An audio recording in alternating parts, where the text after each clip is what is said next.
Filipenses capítulo 2.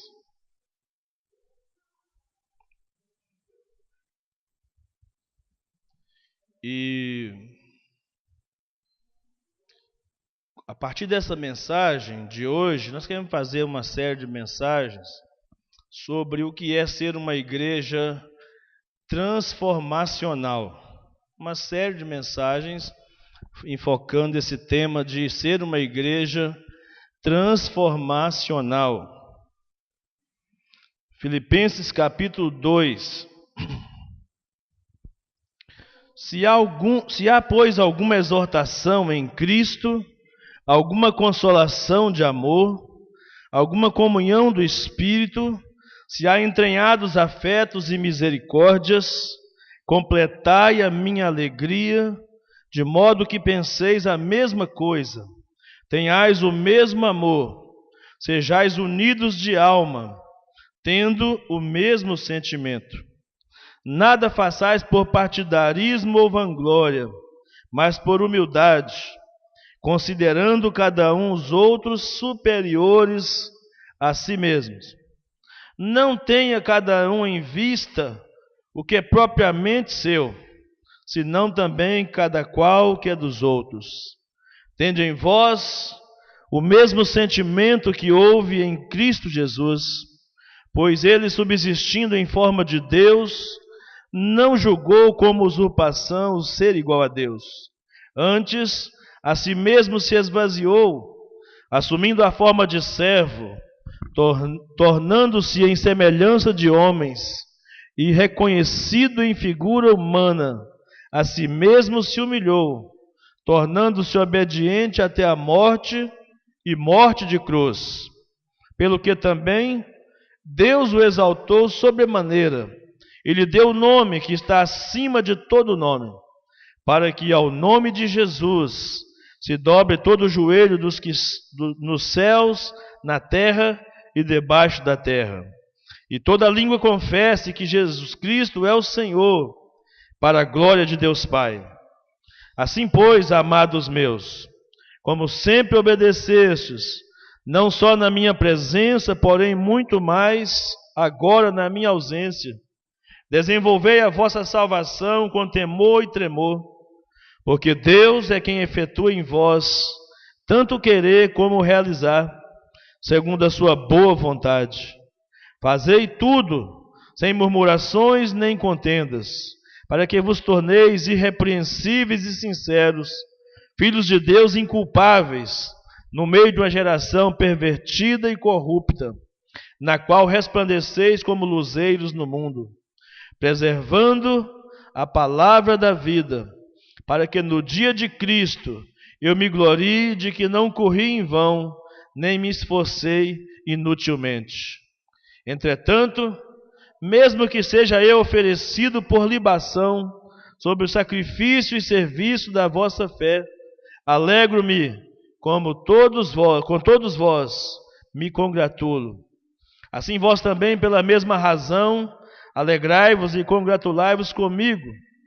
Espero, porém, no Senhor Jesus, mandar-vos Timóteo, o mais breve possível, a fim de que eu me sinta animado também, tendo conhecimento da vossa situação, porque a ninguém tenho de igual sentimento que, sinceramente, cuide dos vossos interesses, pois todos eles buscam o que é seu próprio, não o que é de Cristo Jesus.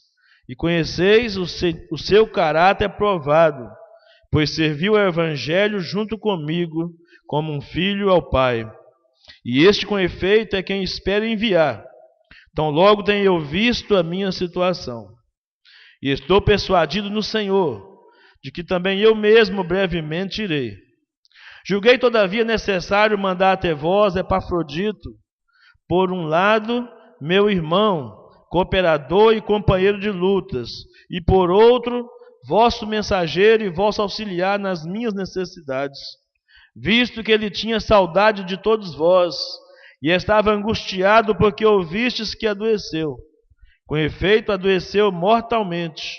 Deus, porém, se compadeceu dele, e não somente dele, mas também de mim, para que eu não tivesse tristeza sob tristeza. Por isso, tanto mais me apressa em mandá-lo, para que, vendo novamente, vos alegreis, e eu tenha menos tristeza. Recebei-o no Senhor com toda alegria e honrai sempre a homens como esse, visto que por causa da obra de Cristo chegou ele às portas da morte e se dispôs a dar a própria vida para suprir a vossa carência de socorro para comigo. Amém. Nosso Deus, nós somos gratos pela Tua palavra, ó Deus, nesta noite.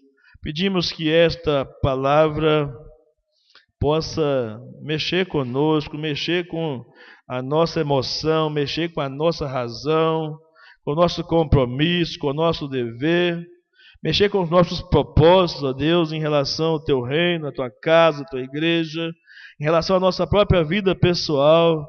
Sejamos, ó Deus, de alguma forma impactados por essa palavra nesta noite, e ela traga mudanças, trace mudanças no nosso roteiro e traga mudanças sobre nossas vidas, ó Pai. Fala conosco, nos dando um coração totalmente obediente e cativo ao Senhor. É a nossa oração em nome de Jesus. Amém e amém. Pois bem, amados, falamos que o nosso tema é ser uma igreja transformacional, ou ser uma igreja transformadora. E talvez um dos primeiros aspectos desta igreja transformadora é ser uma igreja de intencionalidade relacional com Deus, e com os irmãos e com os outros que precisam ser alcançados com a mensagem do Evangelho. E ser igreja intencional, relacional, significa estar de fato com o coração de propósito colocado na obra, na igreja, amar o Senhor Jesus e demonstrar esse amor ao Senhor Jesus de tal maneira, amando as pessoas, nos relacionando com elas, nos entregando para ser parte da solução dos problemas de muitas pessoas que andam ao nosso redor, tão carentes do amor de Deus. Eu queria citar alguns exemplos nesta noite, para os irmãos terem uma ideia ou uma noção do que nós estamos chamando de relacionamentos intencionais ou de intencionalidade relacional. Tanto faz, é a mesma coisa, né? Eu vim contar a história de um casal lá da Paraíba, fato acontecido, que morava na capital João Pessoa e decidiu por mudar para um pequeno vilarejo, ali uma área muito pobre. Se colocaram à disposição, mas inicialmente não era por uma intenção evangelística.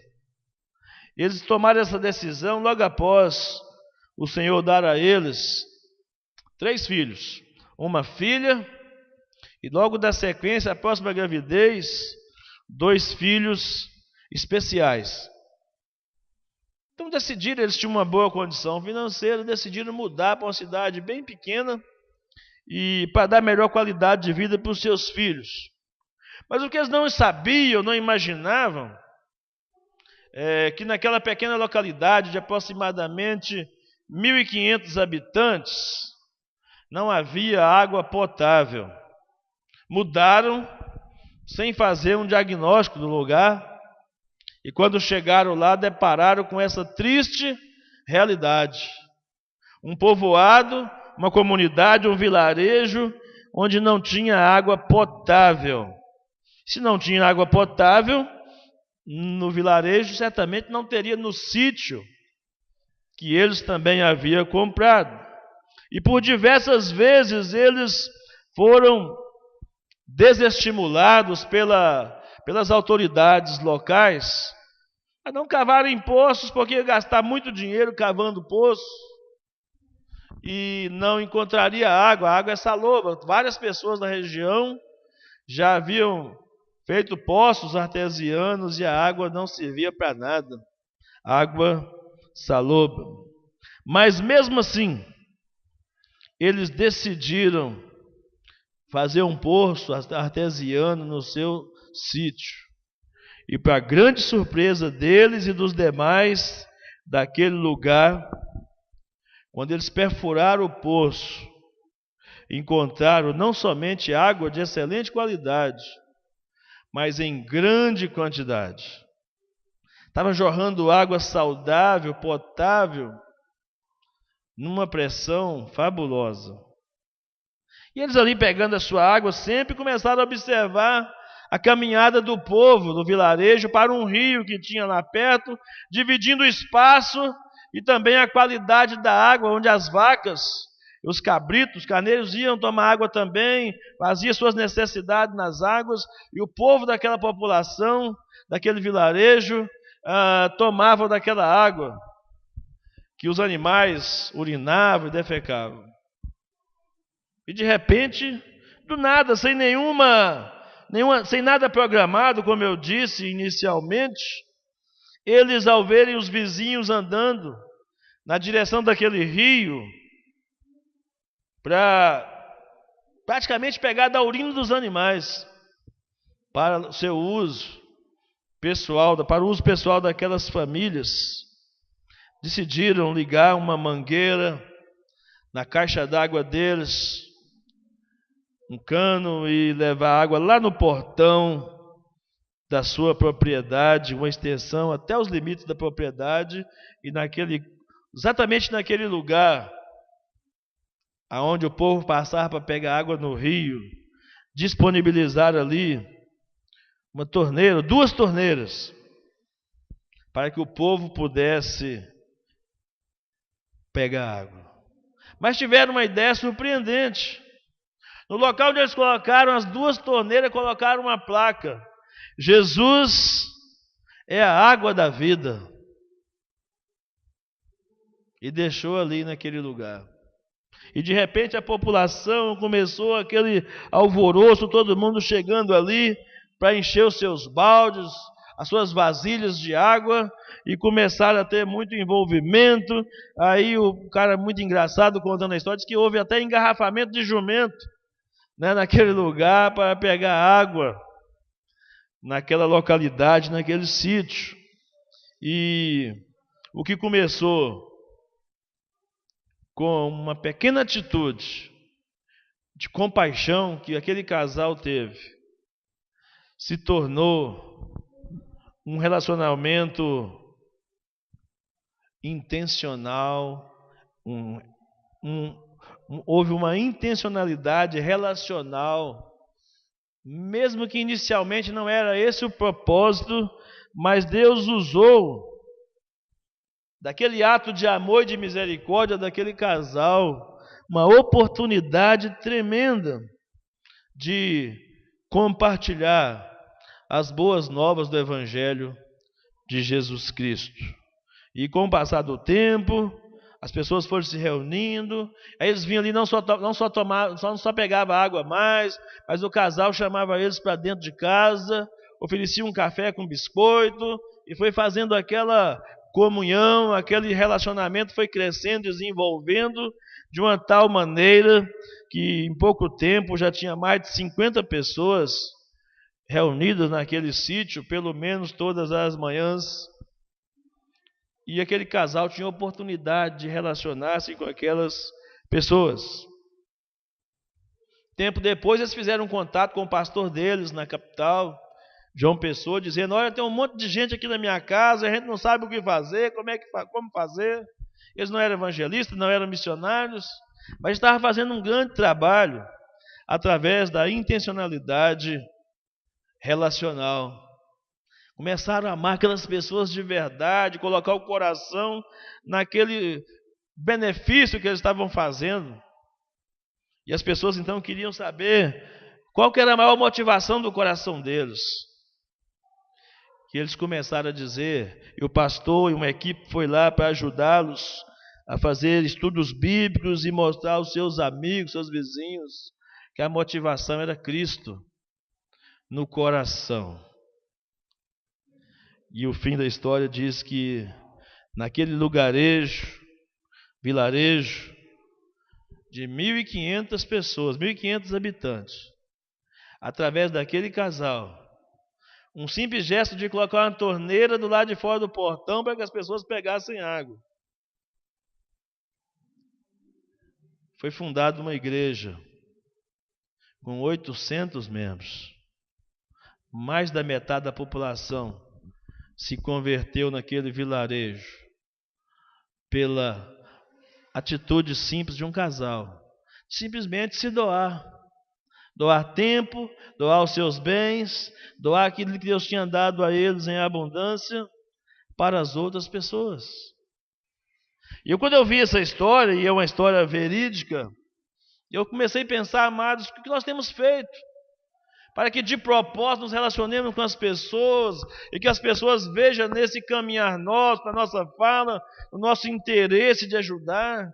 Se você tem de fato interesse de pegar alguém, levar ao hospital, levar para fazer uma compra, de ir lá ajudar, capinar um quintal, de resolver reparar um problema na casa de um irmão, de um amigo, de um vizinho, de que maneira você poderia colocar isso em evidência a ponto da pessoa pensar que existe algo diferente em você e que é Cristo que faz essa diferença.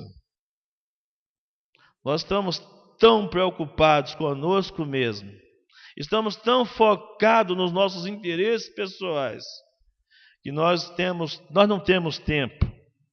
A desculpa que nós temos é essa: nós não temos tempo para gastar nem 1 hora sequer na semana. 1 hora sequer. Você já imaginou você ir 1 hora da sua semana, você tirar e ir lá no asilo de gestor? E fica lá 1 hora com aqueles velhinhos lá, batendo papo, rindo. Se precisar de limpar um xixi, limpar. Você já pensou que efeito, que impacto isso faria na vida das pessoas? Ou quem sabe, quem tem vocação para visitar presos, de repente lá na cadeia municipal, ir lá e visitar alguém, se oferecer, levar um lanche, levar uma fruta. Esses atos de misericórdia, irmãos, e compaixão impactam a vida da gente para sempre. Eu me lembro quando eu cheguei aqui, eram pouquíssimos irmãos que tinham na igreja. E na minha primeira semana aqui eu passei mal, alguns irmãos mais antigos sabem disso. Eu fiquei internado 4 dias. E um grupo de socorro lá da PIBA, juntamente com alguns irmãos aqui, se uniram e falaram assim: não podemos deixar o pastor nem meia hora sozinho naquele hospital. Eu fiquei 4 dias no hospital e as pessoas revezavam 4 pessoas por dia. Não faltava gente nem de dia nem de noite naquele leito de hospital ao meu redor. Me senti muito amparado e muito apaixonado pelas pessoas, por esse lugar chamado Timóteo. Quanta coisa, eu estou dizendo de algo que aconteceu comigo, quantas coisas nós podemos fazer na vida de uma pessoa. Se dispor aí com uma pessoa no hospital, como eu já disse, ir às compras, simplesmente se dispor a ouvir alguém. Eu vou ouvir alguém de propósito, vou colocar o meu coração aqui à disposição, meu ouvido, para ouvir as angústias, as ansiedades, as necessidades uns dos outros, e as pessoas de fato verem, observarem que isso não é normal, porque não é normal, porque o ser humano por natureza é egoísta, o ser humano por natureza é egocêntrico, o ser humano por natureza é interesseiro, mas quando Cristo começa a fazer diferença em nossas vidas, amados, e nós começamos então a nos doar, nós começamos então a nos entregar para o outro, para o serviço, para o reino, é se oferecer. É tão bom quando a gente chega, às vezes uma pessoa está chegando agora na igreja, e chega e olha, a igreja tem um monte de necessidade. Já aconteceu isso há uns 3 ou 4 domingos atrás, uma pessoa me abordou depois do culto, falou: pastor, eu quero ajudar de alguma forma. Se for pintar a igreja, se for fazer alguma coisa, eu quero ajudar. E quantas vezes nós entramos e saímos e não fazemos nada, não oferecemos nenhuma ajuda. Estou falando em termos de tempo, mas e na casa dos irmãos? Qual foi a última vez que você visitou um irmão da igreja? Mas não é para fazer fofoca não, irmão. Visitar para você orar por ele. Visitar para você ir lá saber se o irmão está precisando de alguma coisa. Ou se não tiver mais nada para fazer, eu vou lá tomar um café com o irmão. Tomar um chá. Comer um bolo de limão. Quem é do bolo de limão sabe, né? Quem sabe? É umas coisas assim. Comer um churrasco na casa do irmão. É tão bom. No dia do meu aniversário eu estava lá sozinho, com a família, sem saber para onde ir, o que fazer. Aí o irmão vai e me liga: pastor, vem comer um churrasco comigo aqui. Eu não pensei duas vezes. Estava lá rapidinho. Irmão, são coisas simples e que funcionam. Como o nosso café com prosa, por exemplo.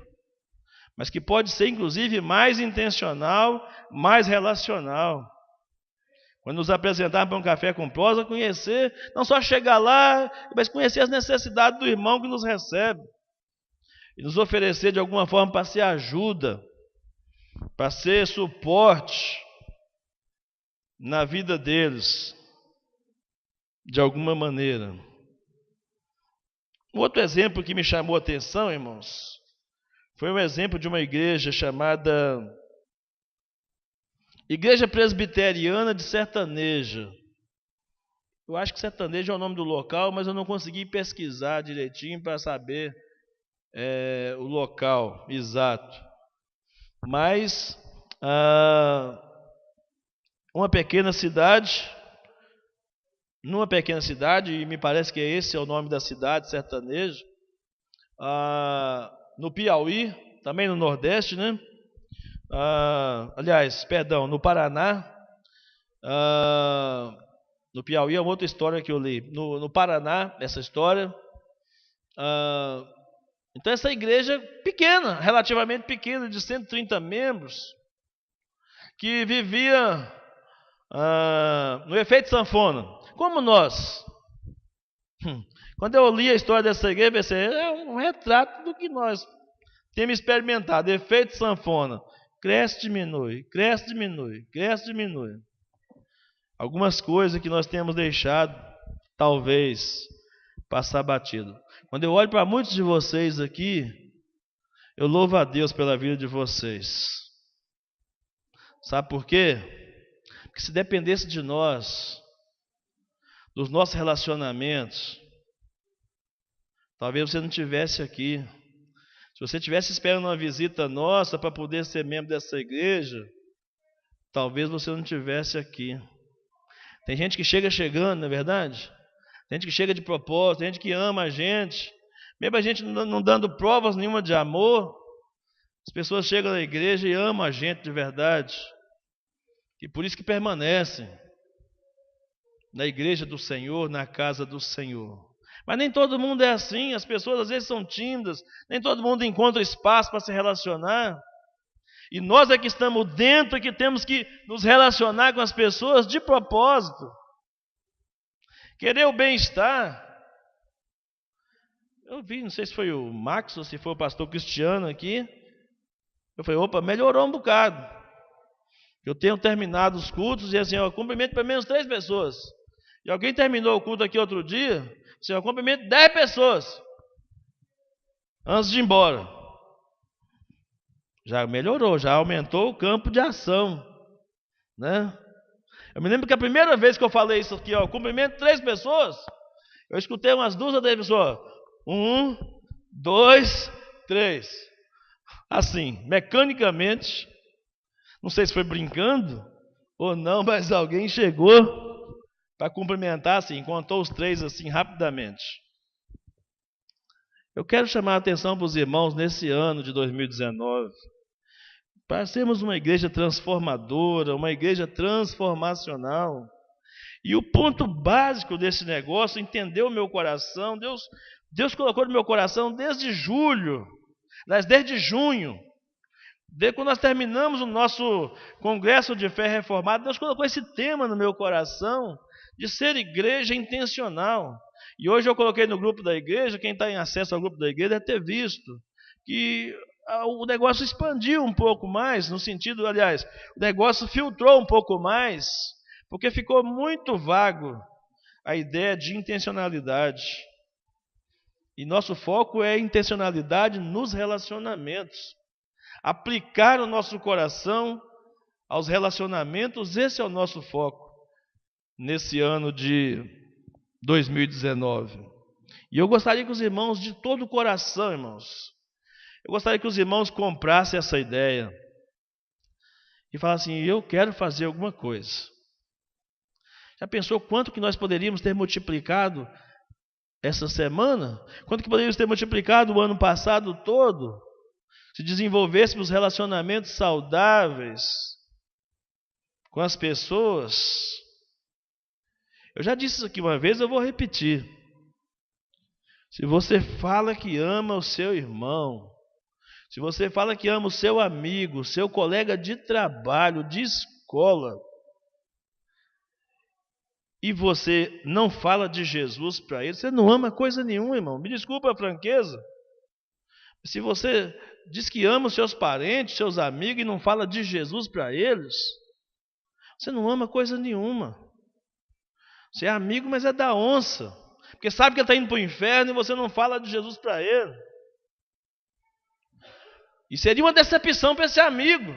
Esse amigo seu será uma decepção para ele, se ele conhecer o Evangelho, sendo tão amigo seu, esse parente sendo tão chegado seu, conhecer o Evangelho através de uma outra via, que não seja você.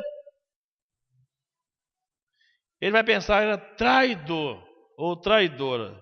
Tinha a palavra da salvação, tinha a palavra da verdade, e eu estava indo para o inferno, ele não me avisou, ou ela não me avisou. Que vizinho é você? Que amiga é você? Que parente é você? Para deixar essa pessoa aí sem conhecer as boas novas do Evangelho de Jesus. Essa igreja, irmãos, é um pastor mais velho do que eu. Pastor de 65 anos de idade, pastor Orlando, lá no interior do Paraná, 130 membros. Ele diz o seguinte: nós escolhemos 4 ruas de nossa cidade, por exemplo, e vamos lá tomar o nome do líder de cada família, a data do aniversário, o estado civil, a profissão, se está ou não empregado, quantos adultos e quantas crianças moram na mesma casa, se há alguém enfermo, se há algum tipo de necessidade. Também perguntamos se eles já frequentam alguma igreja, porque se frequentar, nós apenas mantemos amizade para não pescarmos no aquário alheio. Caso não frequente nenhuma igreja, perguntamos se querem conhecer melhor o Evangelho e o amor de Jesus, se querem tomar um café conosco, se querem fazer um passeio conosco, quem sabe lá no Parque Ipanema, citando o exemplo daqui, né, da região, e bater um papo. E ele diz que quando essas pessoas vêm à igreja, a forma da igreja receber os visitantes, eles têm uma fala comum sempre lá nessa igreja. Diz: olha, as pessoas de fora não entendem que a igreja deve funcionar como um hospital, um lugar para serem curadas e libertas. Muitos pensam que as igrejas evangélicas são lugares para pessoas santas e pessoas boas. Por isso eu tenho ministrado sobre a nossa igreja, que ela tem que ser um hospital, onde todos podem vir. Os doentes, as prostitutas, os gays, os corruptos, todos podem vir, porque nossas portas estão abertas. para recebê-los. E ele termina dizendo: antigamente as pessoas não ficavam na nossa igreja, havia sempre alguém saindo pela porta de trás. Hoje em dia não é assim. As pessoas vêm e ficam, e são discipuladas, amadas, orientadas e se integram à igreja. Irmãos, os irmãos mais antigos sabem disso. Estou dizendo só no meu ministério, não estou nem falando dos outros pastorados.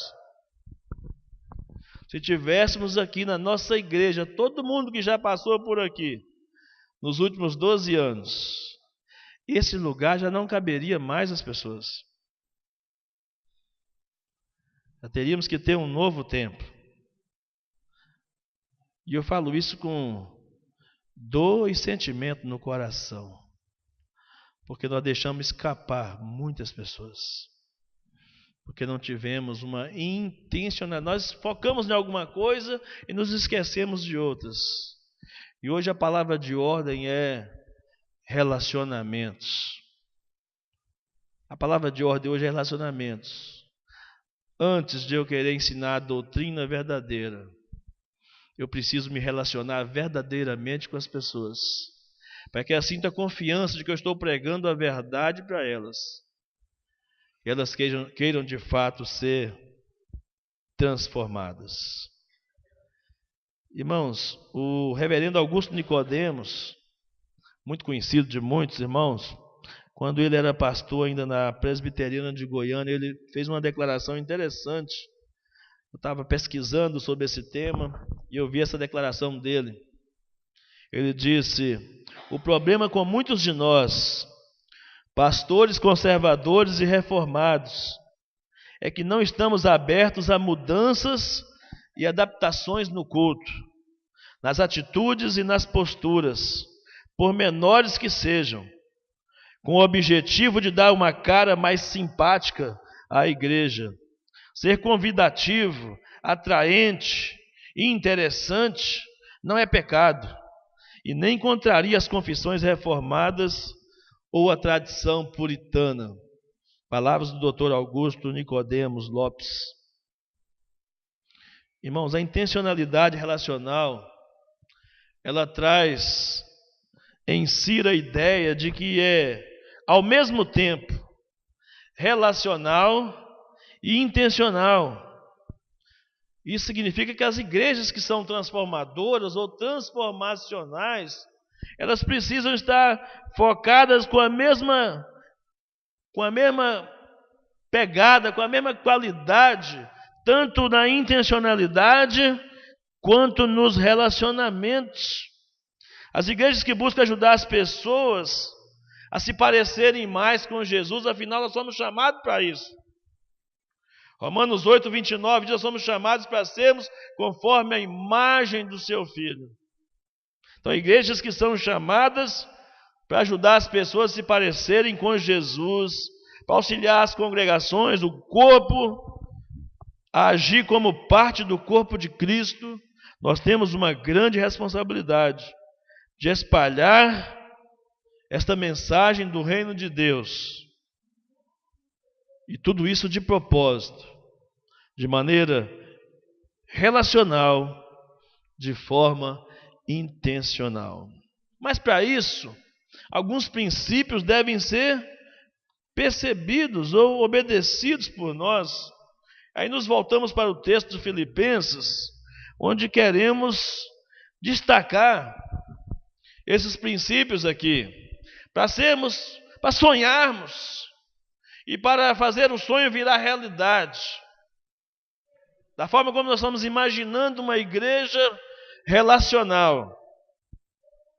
O que Paulo diz aos filipenses não pode ser esquecido, não pode ser descartado por nós, porque para ser uma igreja transformadora ou transformacional, para ser uma igreja de intencionalidade relacional, é preciso construir relacionamentos saudáveis.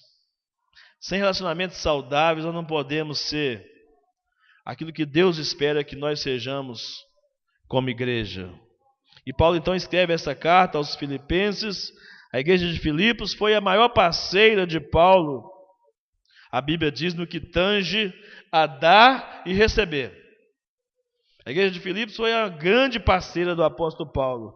Paulo, sempre que tinha uma necessidade, eram esses irmãos de Filipos que encabeçavam a campanha para poder ajudar o apóstolo Paulo. Uma igreja que tinha uma vocação missionária incrível, de levar as boas novas aos evangelhos. As portas estavam abertas, a igreja já tinha entendido, a igreja de Filipos, os filipenses, já haviam entendido o que é ser a igreja do portão para fora. Porque ser a igreja do portão para dentro, muitas vezes é fácil. Embora as relações muitas vezes são meio complicadas, mas ainda é mais fácil do que ser igreja do portão para fora. Mas a igreja de Filipenses, ou dos filipenses, já havia entendido isso. Mas estava enfrentando alguns problemas. E os problemas estavam batendo na trave exatamente na área dos relacionamentos. A Bíblia, por exemplo, fala no capítulo 4, versículo 2, que havia duas irmãs na igreja com um problema de relacionamento. E que essas irmãs na igreja com problema de relacionamento trazia desconforto para a igreja. Filipenses capítulo 4, versículo 2. Evódia e Síntique. Irmão, quando nós temos indisposição com nossos irmãos em Cristo, nós nos tornamos pedra de tropeço para o irmão. E é isso que Paulo escreve essa carta, uma das razões é dizer, olha, eu tenho ouvido o que tem acontecido com essas mulheres aí. Elas são bênçãos, mas estão sendo usadas. Estão deixando de ser usadas pelo inimigo. Manda um recado, manda um aviso para que se corrijam. E não somente com essas duas mulheres, mas havia outros problemas na igreja de relacionamentos. E Paulo, então, dá 7 princípios, na primeira parte, só nos primeiros 4 versículos, Paulo dá 7 princípios para se construir relacionamentos saudáveis na igreja. A primeira coisa, o primeiro princípio que Paulo coloca, amados, é pensar a mesma coisa. Eu quero dizer que pensar a mesma coisa não significa uniformidade. Pensar a mesma coisa significa unidade. Unidade de propósito. Por que não pode ser uniformidade? Nós não estamos formando soldadinhos de chumbos. Nós estamos formando discípulos de Jesus. E os discípulos de Jesus, o próprio Jesus com seus 12 discípulos, eles eram diferentes uns dos outros. Mas, no entanto, estavam focados na mesma missão. Embora fossem diferentes na maneira de ser, de agir, de falar e até de se relacionar. Paulo diz então, é preciso ter um só pensamento. Completai a minha alegria de modo que penseis a mesma coisa. Eu posso até ter divergência um com o outro, mas a nossa atenção deve estar na unidade do corpo de Cristo, a unidade da igreja. Às vezes, irmão, eu estou falando um negócio com o irmão aqui, mas o irmão não está entendendo, mas minha intenção aqui é de querer o bem da igreja. O outro irmão também está falando outra coisa e eu às vezes não entendi direito, mas a intenção também é para o bem da igreja. Se ambos estiverem pensando na mesma coisa, que é o propósito maior, que é o bem da igreja, no final vai dar certo. Alguém vai ceder, ou cada um cede um pouco, restaura-se os relacionamentos e constrói uma unidade em torno da pessoa principal da igreja, que é Jesus Cristo, o nosso Senhor.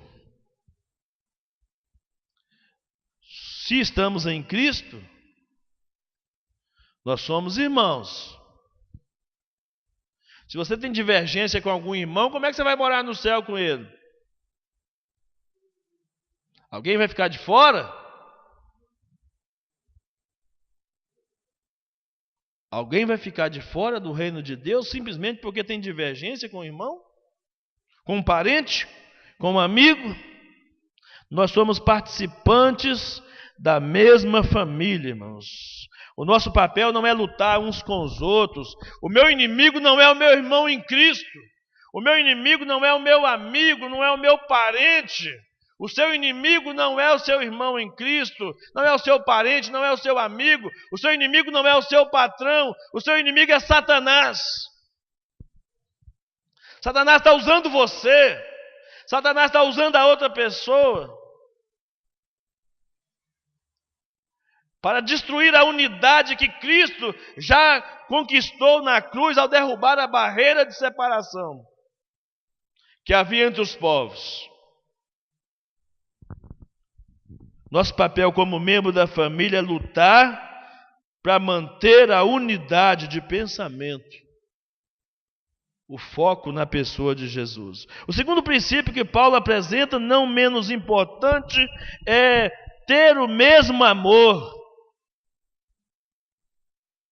O amor é o vínculo da perfeição, a Bíblia diz. O amor é a principal marca, ou a principal característica da maturidade cristã. O amor é a principal marca da maturidade cristã. Eu sei que um cristão é maduro ou não, independentemente dos anos que ele está na igreja. Eu sei se o cristão é maduro ou não pelo amor que ele tem um para com o outro. Ah, pastor, mas o amor é abstrato, como é que eu posso saber? O amor é sentimento. O amor é mais do que sentimento, o amor é atitude. E eu posso saber se eu amo ou não o meu irmão, pelo menos por duas razões. Se eu oro por ele e se eu estou disposto a conceder perdão. Se você não ora por alguém, e se você não concede perdão, me desculpe te dizer, mas você não sabe o que é amor.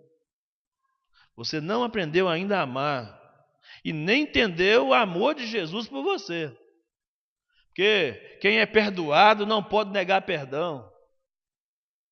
Quem é perdoado não pode negar perdão. Então, amados, o amor é o vínculo da perfeição. Primeira marca do discípulo. Jesus falou que o mundo só entenderia por que Jesus foi enviado a esse mundo para nos salvar, se nós amássemos uns aos outros. Só pelo amor. Esse povo é diferente, eles têm divergência, eles têm desentendimento, mas eles se amam. Eles têm prazer de estar juntos. É lógico, o Max falou hoje pela manhã aqui, nós temos mais afinidade, mais relacionamentos com uma pessoa do que com outra, é normal. Mas, de um modo coletivo, devemos amar a todas as pessoas. Relacionamentos mais íntimos, a gente constrói com poucas pessoas. Mas um amor geral e coletivo, pensar no bem, não ter mágoa, não ter ressentimento no coração contra ninguém, é uma característica do amor cristão no coração do servo, do discípulo de Jesus. Precisamos amar o irmão, ao invés de concorrer com o irmão. Você não tem que concorrer com ninguém. Você tem que lutar contra o diabo, que está usando você. Não pense que o diabo está usando só o outro, não. O diabo está usando você e está usando o outro também, para quebrar a unidade de Cristo no seu coração. O terceiro princípio apresentado por Paulo, aí no verso 2, é ser unido de alma. Não basta ser só irmão de forma genérica. É preciso que esse amor seja pessoal, profundo, como se fôssemos almas gêmeas. Eu disse que nós temos, em primeiro lugar, um amor geral. Mas naquele dia da angústia, Nós vamos nos apresentar a esse irmão como um amigo mais chegado que um irmão. Porque a Bíblia diz em Provérbios 17, que o amigo ama em todo o tempo, e na angústia nasce o irmão. É isso que Deus espera de mim e de você. Não é tão simples, não é tão difícil obedecer se o nosso coração estiver quebrantado. Mas se você tiver com o coração endurecido, você vai entrar num ouvido e sair no outro, e sua vida vai sair desse culto aqui essa noite, e sua vida vai continuar do mesmo jeito para pior. Porque você não quer obedecer os princípios da palavra de Deus. Restaure os relacionamentos enquanto há tempo. É o maior dom, o maior presente que Deus pode nos dar. A restauração dos relacionamentos. Isso causa dor, isso causa tristeza.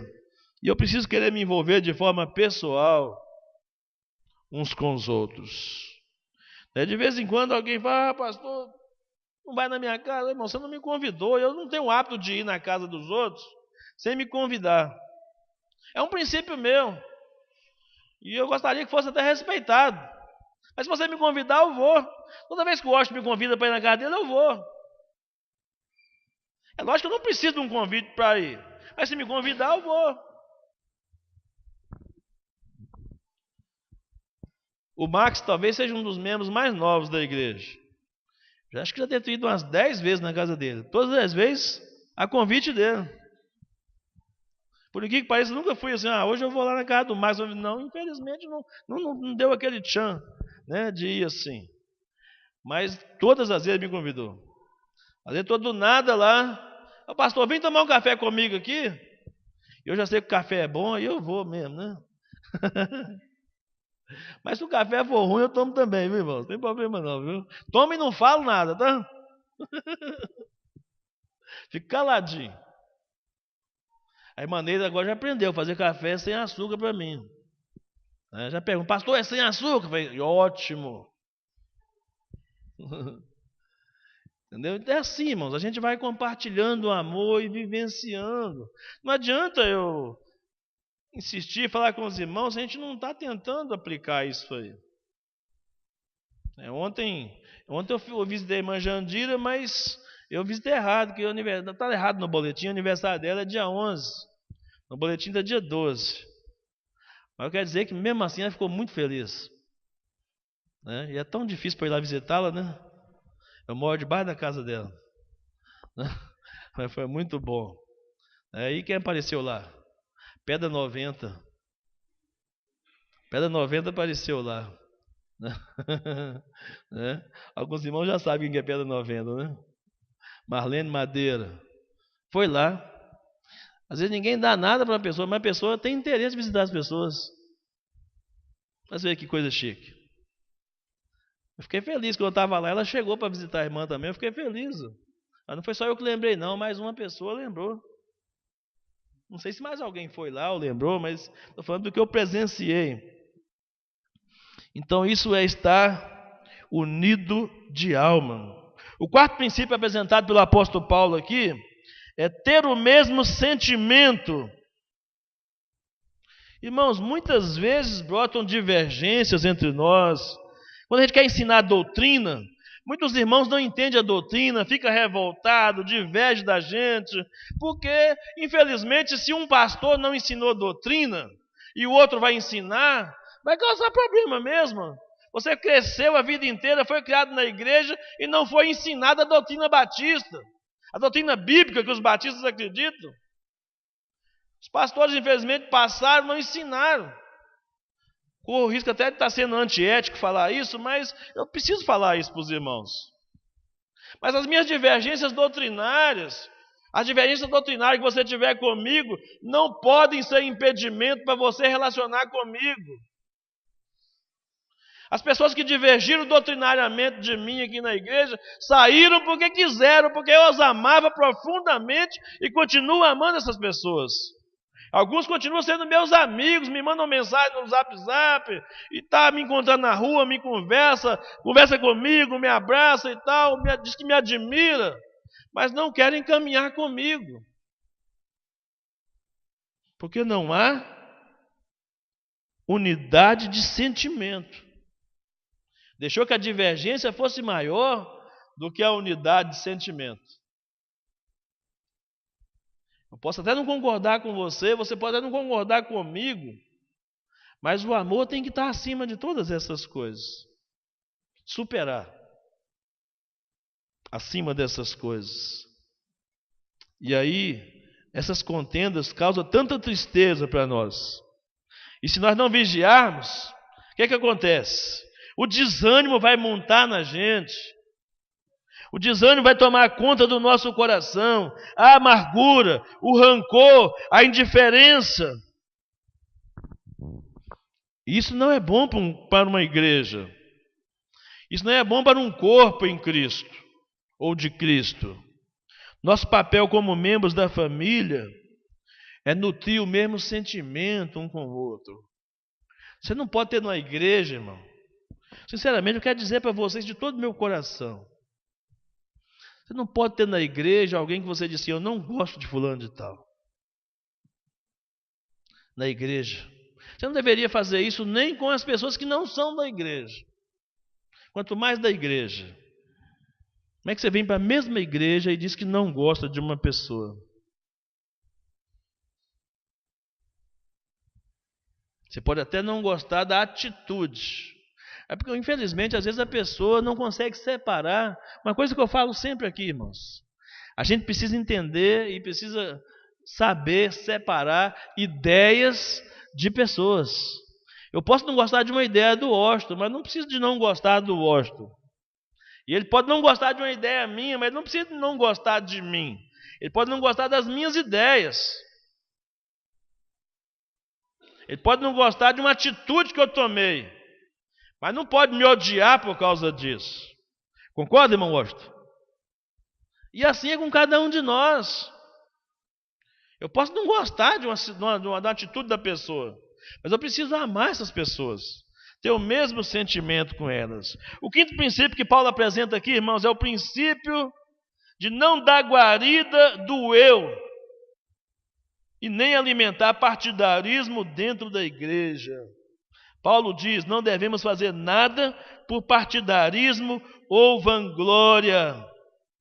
A humildade deve reger nossos relacionamentos e não a vaidade e o orgulho. Quem ensina não pode achar que é melhor do que os outros que estão aprendendo. Quem está aprendendo não pode achar que sabe mais que quem está ensinando.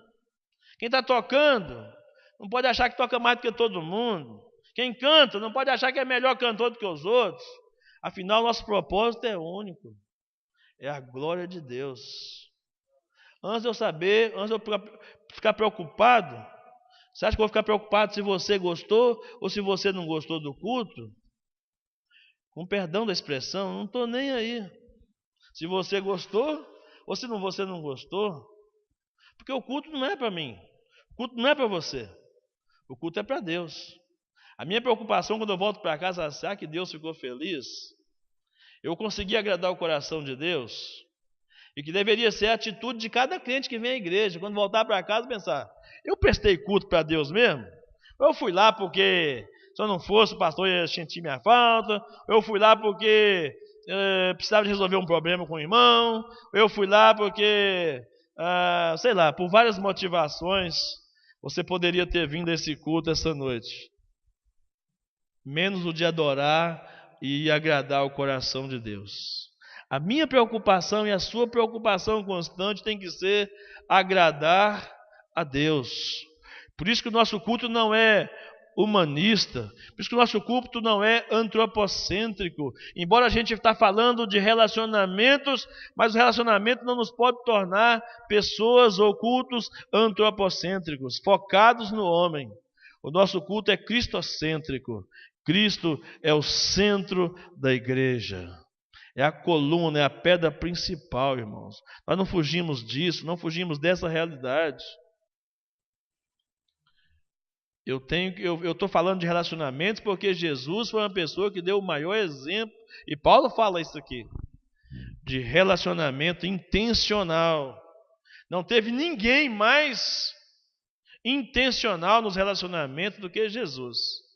Pegou 12 homens para andar com ele e andou diuturnamente com eles, o tempo todo, para formar o seu próprio caráter neles. O sexto princípio que Paulo apresenta aqui é o princípio de considerar o irmão superior a si mesmo. Esse é difícil, considerar o irmão superior a si mesmo. Sempre que colocamos o eu na frente do outro, dá problema.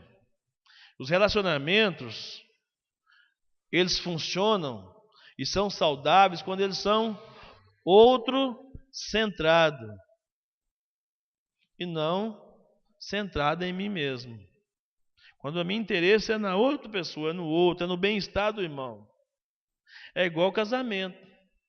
Casamento, a pessoa que casa para ser feliz fica frustrada a vida inteira, porque o parceiro não corresponde ao seu ideal de felicidade. Mas quem casa para fazer a outra pessoa feliz, vai aprendendo, Marcão. Quem casa para fazer a outra pessoa feliz, descobrirá que a pessoa mais feliz do mundo é você mesmo. E se você ama alguém e faz ela feliz, quem vai ser feliz? Você mesmo. E com nossos irmãos em Cristo, não é diferente. Quando você sabe que o irmão está triste, está aborrecido com você, ou quando você está aborrecido com alguém, não há coisa mais terrível para os relacionamentos do que isso. No casamento, marido e mulher, gente, a vida é curta demais para a gente ficar de mal um com o outro. A vida é curta demais para marido e mulher ficar de cara fechada, emburrado um com o outro. Irmãos em Cristo, a vida é muito curta. E depois não adianta chorar depois que o outro morrer, não. Quem não deu flores em vida não vem dar flores na morte, não. Flores a gente dá em vida. Não é na morte, não. Então construa relacionamentos assim, considerando o outro superior a você mesmo. Levantamos. Se você colocar o seu eu da frente, você vai levantar muito mais muralhas do que ponte ou pontes. Sempre que nós exaltarmos a nós mesmos, nós vamos diminuir o irmão. Isso é mal, isso é péssimo no reino de Deus. E por último, o apóstolo Paulo diz que é o princípio de pensar nos interesses dos outros antes de laborarmos nas nossas próprias causas. Se observarmos esses 7 princípios, nós vamos curar feridas, vamos restaurar relacionamentos de maneira intencional, e a igreja de Cristo será edificada. Você será uma pessoa feliz e Deus será glorificado. Então, irmãos, laborar no interesse do outro é o que eu disse agora há pouco. Faça alguma coisa durante a sua semana que vale a pena. Alguma coisa que você não vai fazer por você, você vai fazer pelo outro. Quando você sai da sua casa todo dia para ir para o trabalho, vai e volta, você está fazendo para você, para o seu interesse. Não deveria. Porque afinal o princípio de 1 Coríntios 10:31 quer comais, quer bebais ou façais qualquer outra coisa, fazei tudo para a glória de Deus. Mesmo quando você vai atrás dos seus interesses, a glória de Deus deveria ser o alvo principal. Mas estou falando aqui do outro, do semelhante. Quando você não vai fazer nada por você, você vai ajudar alguém, vai tirar 1 hora da sua semana, 1 hora da sua semana para ajudar alguém. Não sei quantas vezes você já fez isso, mas eu quero te desafiar a fazer isso em 2019. Viver uns relacionamentos de forma intencional. Colocar a sua vida à disposição. Fazer diferença. A melhor coisa que você pode fazer contra uma pessoa que você acha que é seu inimigo é você fazer o bem a essa pessoa. A Bíblia diz: se o teu inimigo tiver fome, dá de comer. Se o teu inimigo tiver sede, dá de beber. Fazendo isso, você vai amontoar brasa sobre a cabeça dele. E eu quero dizer que mesmo que você tenha uma intriga com seu marido, com a sua esposa, com seus filhos, com seus pais, mesmo que você tenha uma intriga com seus colegas de trabalho, mesmo que você ficou magoado com um amigo ou com uma amiga sua, eu quero dizer que eles não são seus inimigos. O seu inimigo é Satanás. E mesmo que fosse uma pessoa estranha, ainda assim, está sendo usado por Satanás. E se você reagir à mesma altura, você também vai ser usado por Satanás. O apóstolo Paulo, na sequência do texto, fala de mais coisas. Na verdade, ele fala de exemplos práticos. Ele fala do exemplo de Jesus, de 5 a 11, um grande exemplo de relacionamento. Depois ele fala de si mesmo, como ele entregou a sua vida na causa em favor dos outros. Depois ele fala de Timóteo. Depois, se tiver tempo, lê de novo esse texto em casa, para você entender o que eu estou falando aqui. Ele fala de Timóteo também. E por último ele fala de Epafrodito. Um nome assim tão feio quanto Erisvaldo, mas um cara de uma alma e um coração fantástico. A ponto de que ele adoeceu por causa do amor que tinha para com os irmãos. Baixe sua cabeça, vamos orar. Pedir a Deus que nos ajude a entender isso. Nosso Deus, te pedimos nesta noite que tudo que o Senhor falou conosco nesta noite, e é verdade, e eu creio, eu sou profeta do Senhor no coração do teu povo nesta noite, ó Pai. Para que o teu povo seja despertado para essa vida relacional intencional, de modo que as pessoas percebam a diferença e vão descobrir que não é por nossa causa, que nós somos limitados e imperfeitos, mas é por causa do Cristo que habita em nós, que faz toda a diferença, ó Pai. Ajude a nossa igreja a crescer, ó Deus, prosperar, mas acima de tudo que isso seja feito de maneira correta, na unidade da doutrina. Ajuda a tua igreja a crescer de forma correta, ó Pai, na unidade da doutrina e na intencionalidade dos relacionamentos. É tudo que eu mais desejo, ó Deus. E começa comigo. Quebra minhas barreiras, quebra minhas limitações, ó Deus, para ser mais intenso nos meus relacionamentos com meus irmãos em Cristo. Me ajuda, por favor, meu Deus, me ajuda. Eu preciso que cada irmão nesta noite saia com essa necessidade, com esse desejo, de já hoje à noite aqui começar a colocar em prática isso. Saber algo mais sobre um irmão, saber de que forma pode ser útil na vida de um irmão e das pessoas que estão ao nosso redor. Nós amamos tanto o Senhor, nós amamos a tua igreja, e nós queremos que as outras pessoas também amem ao Senhor e amem a tua igreja, ó Deus.